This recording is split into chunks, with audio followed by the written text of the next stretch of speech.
Hi friends, എല്ലാവർക്കും നല്ലൊരു good evening. M K cooking റെസിപ്പീസിലേക്ക് എല്ലാവർക്കും സ്വാഗതം. അപ്പം ഞാൻ പെട്ടെന്നൊരു സേമിയ പായസം ഉണ്ടാക്കുവാണേ. അപ്പം ഇതുണ്ടോ, സേമിയ ഞാൻ പാലിലാണ് വേവിച്ചേക്കണത്, പശുമ്പാലിലാണ് കേട്ടോ. അപ്പം അധികം വെന്തൊന്നും പോയിട്ടില്ല. അപ്പം നമ്മളൊരു അര ഗ്ലാസ്, ഒരു 100 ml 50 ml മിൽക്ക് മെയ്ഡ് ഒഴിച്ചിട്ടുണ്ട്. ബാക്കി പാലാണ് ഒഴിച്ചേക്കുന്നത് കേട്ടോ. അപ്പം ഇത്രയും മതി. അപ്പം നമുക്ക് ഇവിടെ കിസ്മിസും നട്ട്സൊക്കെ റെഡി ആയിട്ടുണ്ട്. നമുക്കിടാം. നെയ്യിൽ ഞാൻ ആദ്യം വറുത്തു കൊണ്ടത്, വറുത്ത സേമിയാണ് കിട്ടിയെങ്കിലും നെയ്യിലൊന്ന് വറുത്തു. അപ്പം ഇച്ചിരി വെച്ചിട്ട് പിന്നെ കുറുകിയിട്ടുണ്ട്. അപ്പോൾ നമുക്ക് ഇച്ചിരി പാല് കൂടെ ഒഴിച്ചാൽ അത് സെറ്റാക്കി എടുക്കാം കേട്ടോ.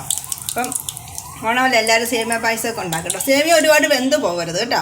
കുറച്ച് മിൽക്ക് മെയ്ഡ് ഒഴിക്കണം. മിൽക്ക് മെയ്ഡ് ഒഴിച്ച് പിന്നെ ഞാൻ 4 ഏലക്കായും പൊടിച്ചിട്ടിട്ടുണ്ട്. ഏലക്കായൊക്കെ പൊടിച്ചിട്ടിട്ട് നമ്മൾ അടച്ചു വെക്കണം കേട്ടോ, അല്ല അതിൻ്റെ സ്മെല്ലൊക്കെ പോകും. അപ്പോൾ നമുക്ക് നമ്മൾ വറുത്ത് വെച്ച നട്ട്സും കിസ്മിസും കൂടെ ഒഴിക്കാവേ. ഒരുപാട് കരിഞ്ഞു പോരുത് കേട്ടോ. പാകത്തിന് ഇത് വിട്ടിട്ട് നമ്മൾ കുറച്ച് സമയം ഇത് അടച്ച് വെക്കണം കേട്ടോ, ഇതിൻ്റെ സ്മെല്ലൊക്കെ കിട്ടാൻ, ടേസ്റ്റൊക്കെ കിട്ടാനേ. അപ്പോൾ നമുക്ക് ഓഫ് ചെയ്യാം. കുറച്ചുകൂടെ ഇച്ചിരി കുറുകുന്നുണ്ട്. കുറുകുന്നതനുസരിച്ച് നമുക്ക് വേണമെങ്കിൽ ഒരു അര ഗ്ലാസ് പാലും കൂടെ ഒഴിക്കാം കേട്ടോ. അപ്പോൾ ശരിയേ, എല്ലാവർക്കും നല്ലൊരു ഹാപ്പി ഓണം നേരുന്നേ.